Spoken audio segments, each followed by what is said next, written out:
My friends, let me begin with a question that should shake us out of our comfortable assumptions.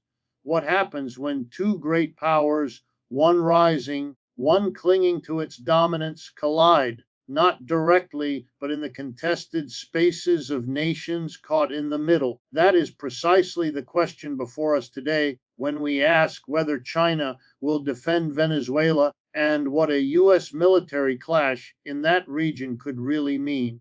Do not be fooled. This is not merely about Venezuela. It is about a much larger struggle, one that defines the trajectory of the 21st century, the decline of an empire and the emergence of another. When we look at history with clear and honest eyes, a sobering reality emerges. Empires do not step down quietly. They rarely accept the fading of their dominance with dignity. Instead, they thrash, they resist, they cling to their power with desperate energy, often dragging millions into needless wars and conflicts. In the process, Rome expanded until its armies could no longer defend the vastness of its conquests. Britain stretched itself across the globe until it was hollowed out economically and forced to hand over its colonies. The Soviet Union poured its resources into a global rivalry until its own internal contradictions brought it crashing down. And now the United States faces that same historic turning point. The question is not whether decline is occurring, it is how the nation will respond to it. Will it channel its resources into endless wars trying to maintain a global dominance that is slipping, or will it find the courage to turn inward to invest in the needs of its own people and create a sustainable path forward? That is the defining question of our time. Think about the extraordinary cost of maintaining global empire. Hundreds of billions of dollars every year poured into a military machine spread across more than 80 countries. While at home, millions of Americans struggled to pay rent, to afford health care, to send their children to decent schools. The empire demands sacrifice, but the sacrifice is never shared equally. The wealthy elite benefits from global dominance. Corporations profit from foreign oil, foreign minerals, foreign markets, but the working class pays the price in their taxes, in their sons and daughters sent to wars, in the neglected social programs that could have given them security and dignity. This is the cruel paradox an empire insists it makes its citizens strong, yet it often leaves them weaker, poorer, more insecure. And unless that contradiction is confronted, decline becomes not just possible, but inevitable. Here is the hook that should wake us up. Every empire in decline always imagines it can reverse its trajectory by doubling down. Rome thought one more war would restore its glory. Britain believed clinging to India would preserve its status. The Soviet Union convinced itself that matching the US weapon for weapon would keep it standing. Yet each of these actions only accelerated their fall. The same temptations before the United States today in Venezuela and Ukraine, in the South China Sea. The instinct is always the same. Show force, flex military muscle, intimidate rivals into submission. But what if those rivals are no longer intimidated? What if the world no longer accepts US dominance as unquestionable? That is precisely what China's rise represents. A world in which the US can no longer dictate unilaterally. And when an empire is confronted with that reality, it faces a choice: humility or hubris. The motivational truth here is that decline does not have to be catastrophic. It can be transformed into renewal if a society chooses wisely. The United States could decide that it is better to be one strong nation among many than to bankrupt itself trying to be the sole superpower. It could redirect the enormous resources now spent on empire into rebuilding its own infrastructure, providing universal health care, erasing student debt, guaranteeing secure jobs and housing. Imagine the power of a society that measures its greatness not by the size of its aircraft carriers, but by the health and well-being of its people. Imagine the moral authority that would come from leading in science, education, and cooperation rather than coercion and war. That is a vision within reach, but only if the people demand it. Let me put it plainly. History has given us a warning and an opportunity. The warning is clear. Empires that refuse to adapt collapse under the weight of their own arrogance. The opportunity is just as clear. By recognizing decline not as a failure, but as a chance for transformation, a nation can choose to write a different story. Will the US be remembered as another empire that went down in flames, or as a society that learned from history and chose renewal over ruin? That answer will not come from politicians alone. It will come from the people, from their refusal to be dragged into one more imperial adventure, from their insistence that the wealth of this country be used not to dominate abroad, but to dignify life at home. That, my friends, is the real test before us, and it is one we cannot afford to ignore. When we look at Venezuela and the broader global stage, what stands out is not the presence of Chinese warships or military bases, but something far more subtle and perhaps even more powerful. The use of economic tools to achieve influence where guns once did the work. This should strike us as a profound shift in how power is expressed in the modern world. China is not landing troops in Caracas or threatening air strikes. Instead, it is building roads, financing ports, purchasing oil, and providing technology. And here lies the hook on in the 21st century. Economic power can outshine military power. The old model of sending armies to conquer and occupy is giving way to a new model, winning loyalty, dependence, and partnership through trade and investment. The question we must ask ourselves is whether the United States, still clinging to military muscle as the centerpiece of its strategy, understands that the game has changed. Consider the consequences of this transformation. For decades, the United States has enforced its will in Latin America through coups, sanctions, and interventions. Yet, despite all the bloodshed and destruction, the long-term results often slip away. Nations resent the intrusion, resistance movements grow, and the cost of occupation mount. By contrast, when China invests in Venezuela's oil infrastructure or extends credit to stabilize its economy, it is not simply extracting wealth. It is embedding itself into the lifeline of that society. The Venezuelan government, for all its troubles, sees in China an ally that does not dictate political terms with the barrel of a gun. Whether we agree with every aspect of China's strategy or not, the fact is undeniable. It represents a different kind of global influence. That is a wake-up call because it shows that in today's world, real power is not just about who has the largest army, but who can offer the most sustainable future. Think about the symbolism of this for a moment. An empire like Rome could hold territory as long as its legions marched. Britain held India as long as its navy dominated the seas. The United States has long held sway by ensuring its military was never challenged. But what happens when another nation demonstrates that power can be secured not by threatening destruction, but by promising construction?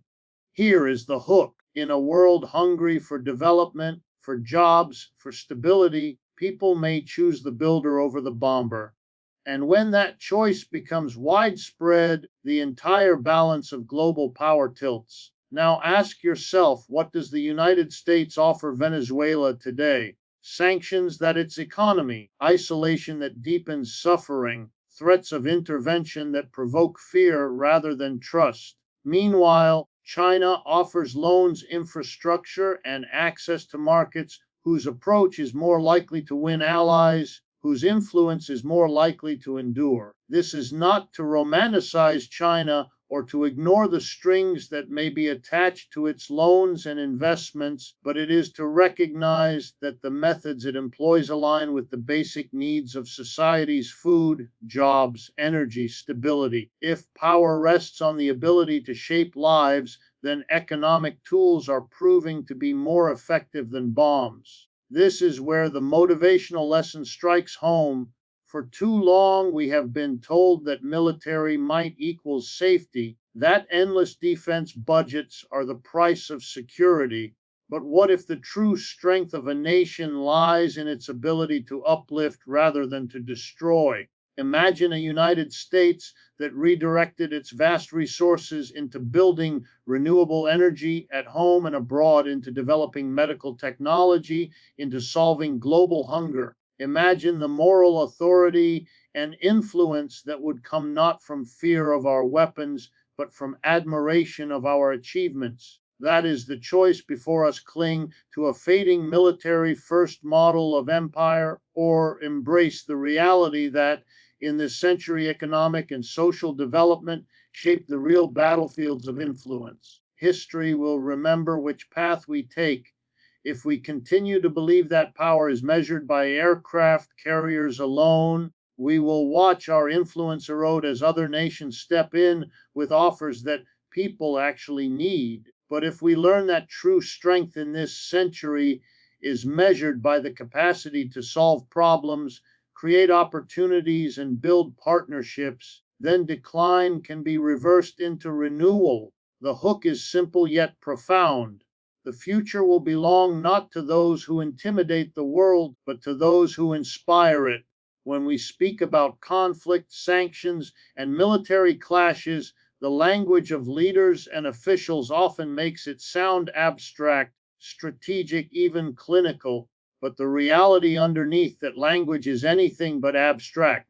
The true cost of these decisions is not borne by presidents, generals, or billionaires. It is carried by ordinary people. Every time a sanction is imposed, it is the worker, the shopkeeper, the mother, the student who feels its impact. Every time bombs fall, it is not the elite who scramble for shelter. It is the poor who lose their homes, their families, their futures. This is the truth that gets buried under speeches about national security or defending democracy. The ones who pay are the ones who had no say in the decisions that led to war. And here is the hook we must never lose sight of. If the costs are paid by the people, then the people must reclaim the power to decide whether these conflicts happen at all. Look at Venezuela as a living example. Years of sanctions have crushed its economy, restricted its access to basic medicines, blocked food imports, and devastated its currency. Did the political elite lose meals? Did the wealthy suddenly find themselves without access to luxury goods? No. It was the ordinary Venezuelan who stood in line for bread, who struggled to find antibiotics, who endured the chaos of inflation. Sanctions, we are told, are meant to target leaders, but in practice, they target the population. They weaken the very fabric of society while leaving elites largely untouched. And yet, these policies continue cloaked in the rhetoric of pressure and accountability. But accountability to whom? If the people most harmed had a voice in the matter, would they ever vote to starve themselves in order to make a political point? This is not unique to Venezuela. In Iraq, before the 2003 invasion, sanctions crippled the healthcare system so profoundly that countless children died from preventable diseases. In Afghanistan, decades of conflict left millions displaced while leaders negotiated safe passage out of the country. In Gaza, ordinary civilians live under the weight of blockades and bombardments. While the architects of policy lie comfortably far from the suffering, again, the pattern is the same. The rhetoric of war disguises the reality that ordinary lives are the currency spent for imperial ambitions. And that should enrage us, because those lives are not expendable pawns in some geopolitical chess game. They are human beings no different from you and me, Here lies the motivational spark. If ordinary people are the ones who bear the cost, then ordinary people must realize their collective power to resist. Imagine the potential of workers in the United States, in Venezuela, in China, standing together to say, no more wars fought in our name, no more sanctions that starve our children, no more wealth poured into weapons while we struggle to survive. Imagine how different the global order would look if the common interest of ordinary people came before the profits of defense contractors and oil companies. This is not fantasy. It is the lesson of every great movement in history. Change has always come when those who suffer most refuse to be silent. Think about the irony that while governments justify military action as defending freedom, those very actions rob people of their freedom, the freedom to live without hunger, the freedom to send their children to school safely, the freedom to hope for a better future. What kind of freedom is preserved when bombs destroy hospitals or when sanctions block life-saving medicine? Here is the hook. We must hold on to true freedom is not secured by missiles. It is secured by justice, by dignity, by the ability of people to live meaningful lives without fear of starvation or destruction. That is the freedom worth defending, and it is a freedom too often forgotten in the halls of power. The challenge before us is to strip away the illusions, to stop believing that wars are fought for noble causes when they are in fact fought for profit and power, to stop imagining that sanctions are a surgical tool when they are in truth a blunt weapon wielded against the weak, and most importantly, to recognize that the true agents of change are not presidents or generals, but people, workers, families, communities who refuse to pay the price any longer. When ordinary people grasp that their suffering is neither natural nor unavoidable, but the direct result of policies made by elites for their own gain, that realization can become the spark of resistance. And resistance, once awakened, can reshape the world. The most dangerous myth of our time is the belief that the trajectory of history is fixed, that the rivalry between great powers must inevitably end in war, that ordinary people are powerless to alter the course of events. That myth is not only false, it is paralyzing, and it serves the interests of those who profit from conflict. The truth is the opposite. History is filled with turning points where societies refused to accept the path laid before them and chose a different future. And here is the hook. Right now, as the United States and China navigate their rivalry, the world has a choice. We can allow the 21st century to become a repeat of the destructive imperial rivalries of the past, or we can rewrite the story into one of cooperation, renewal, and shared progress. The outcome is not predetermined. It will depend on whether ordinary people demand something different. Think about what has already been normalized in our lives. Endless military spending as if it were the price of survival. Endless wars justified as the defense of democracy while democracy itself erodes us at home. A political culture that insists confrontation with China is inevitable, that sanctions and threats are the only tools available, that the world must remain divided into winners and losers. These are not natural laws, they are political choices. And because they are choices, they can be unmade. That is the opening before us, and it is larger than many dare to imagine. What if instead of preparing for decades of rivalry with China, the United States invested those trillions into healthcare, renewable energy, and education? What if instead of starving Venezuela through sanctions, it engaged in cooperative development that addressed climate change and poverty? What if the measure of power was not how many weapons we possessed, but how many crises we solved? This is not Navy. It is practical and it is urgent. The lesson of the last century is that confrontation between major powers produces only devastation. World War II, I destroyed Europe's empires. World War II scarred the globe in ways we still live with today. The Cold War drained resources and left the world on the edge of nuclear annihilation for decades. And now we stand at the threshold of repeating that cycle unless we break it. The hook that should galvanize us is that breaking the cycle is within our reach. Multipolarity, for all the challenges it brings, creates the possibility of a world where no single nation dominates, but where nations must learn to coexist, to negotiate, to compromise. That possibility is revolutionary, and it is ours to seize if we choose. The motivational spark lies in recognizing that the people are not powerless observers of this process. Every movement that has shifted the course of history, from labor struggles that won the Our Day to civil rights movements that dismantled segregation to anti-war protests that forced withdrawals from Vietnam, was built by ordinary people who refused to accept the narrative handed down from above. Today, the narrative says rivalry with China is inevitable, that Venezuelans must suffer for their government's choices, that empire is necessary for security, but narratives can be challenged, and when enough voices rise to expose their contradictions, they crumble.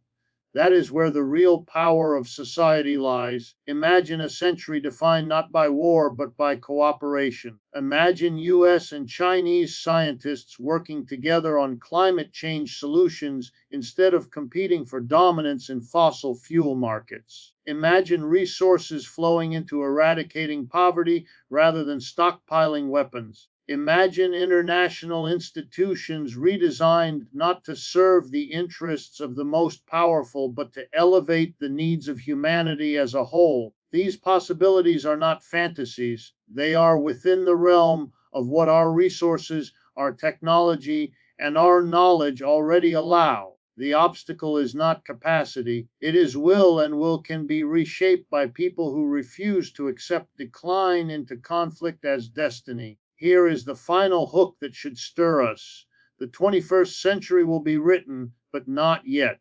The pages are still blank, the ink still wet. Whether those pages record another era of destruction or the beginning of a more humane world depends on choices we make now, in this generation, in this moment. If we choose silence, the story will be written for us by those who profit from war. If we choose resistance, if we insist on cooperation over confrontation, then we can transform what seems like inevitable rivalry into a new kind of history, one where justice, dignity, and peace replace domination, violence, and fear. The power to rewrite that story is not distant. It is ours here and now if we dare to seize